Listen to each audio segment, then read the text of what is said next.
Well, security and justice is a prime function of any government. If you look at it the way we are functioning in this country, government is doing activities much beyond and over the providing justice and security. If government disassociates itself from all the other functions which are not required other than providing justice and security, I think that's going to give us put all the energies into providing quick justice and security. Like I told earlier, the government's prime function is to provide internal security and external security and quick justice.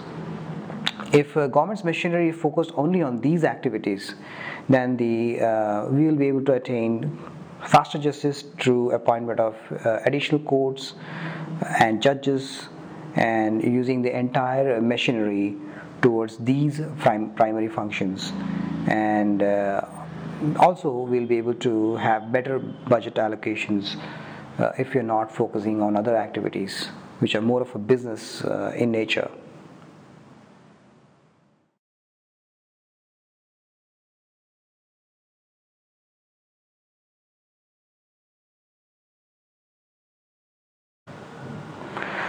Corruption is rampant, and when government begins to control things under itself, corruption begins to harbor under it. And through a liberal reform agenda, we propose that government functions only on the basic tasks and does not and makes the trade and businesses makes it easy for them to function by eliminating licensing and permitting, allowing equal opportunity in the space, and therefore the citizens of the country get options of choosing this right services and products from multiple providers, and end of the day it's the citizens who win by having more choices. And when the government does not get itself into these functions, corruption will not exist because there's no role of government in that.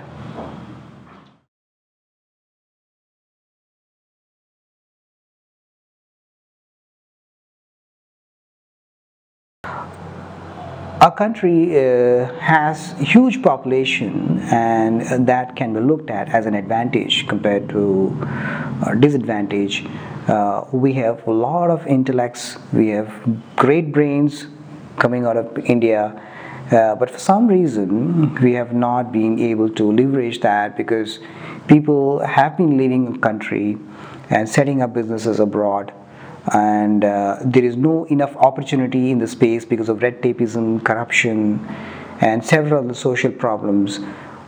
When we bring in a liberal approach to our Indian political space, the markets will open up, new investments will come in, new opportunities will arrive, research and development will happen, and obviously the talent that we have in a country will have more opportunities compared to what we have right now.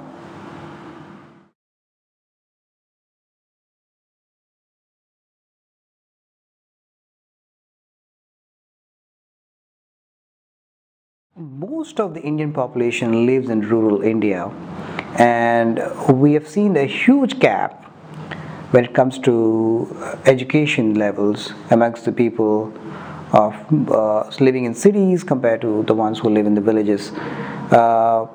If we are able to get the people from rural India to the high standards through the high standards of education, then I believe we will be able to bridge the gap between the rich and the poor.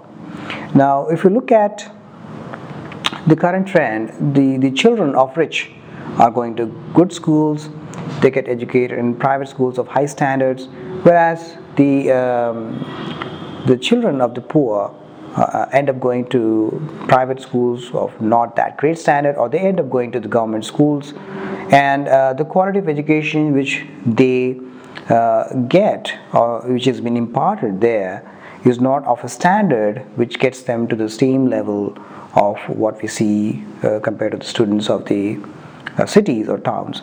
Now, we are going to introduce through Sone Ki Chidiya reform agenda education voucher system, which will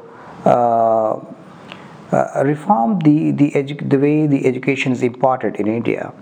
The poorest of the poor will be given high value vouchers, and the educational institutions will be rewarded based on how many vouchers they're able to produce in the end of the day to the government. And the schools will be encouraged to go and educate the poorest of the poor, because they have the high value vouchers. They might even be encouraged to set up schools in rural India, and they will be monitored. Their performance will be monitored through the pass outs and the percentages that the students make. So this reforms in education will bridge the gap in the literacy levels compared to what we have right now. We've seen many schemes floating out there in the name of poor, but the real benefits do not actually go to the poor.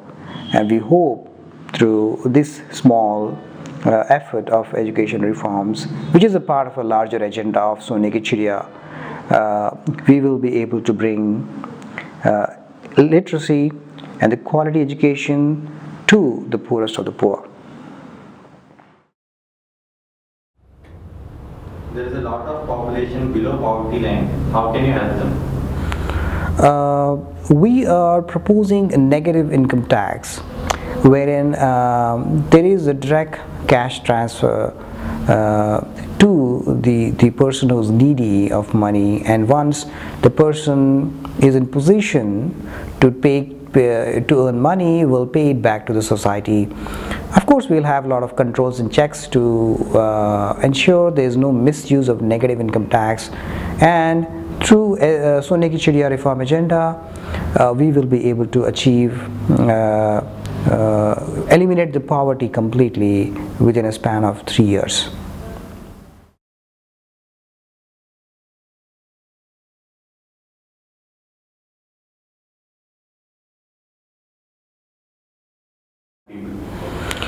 We've seen that there's too much of tax in the Indian system, and our rupee value is also degrading.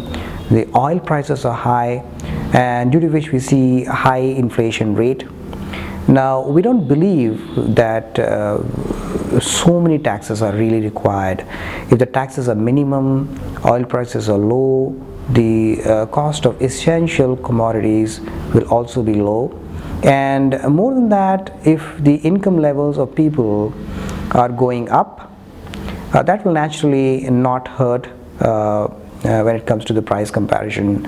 And we have a mechanism in place which will ensure that the rupee value is not degraded, and it's affordable and it's easy living in our country.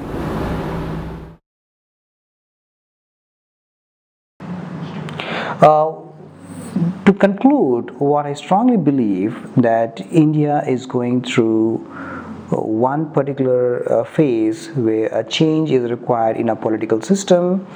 We require complete reforms, be it police reforms, be it law reforms, education reforms. Now, these reforms should mean in true sense when it's implemented on the ground, should not just lie in the paper. We have seen several schemes floating in the name of poor, but the real beneficiaries are not poor, or maybe they are partial beneficiaries, and there are other intermediary levels which take away the major chunk of the funds being allocated for poor. Now, if we are able to provide direct access of the benefits that we are rolling out in the name of poor, the poverty will be gone instantly. But then there has to be a political will to do that, and Sone Ki Chidiya reform agenda promises that through minimum government, maximum freedom, where every citizen is free to do whatever they want to do, but they're accountable for their acts, and they are free to do any businesses, and you're letting them grow to their highest potential. And we also hope that through Sone Ki Chidiya reform agenda, we will once again turn our country into a Sone Ki Chidiya, and people who left our country for good opportunities outside will turn back and come to our country and give more opportunities to the people of the India.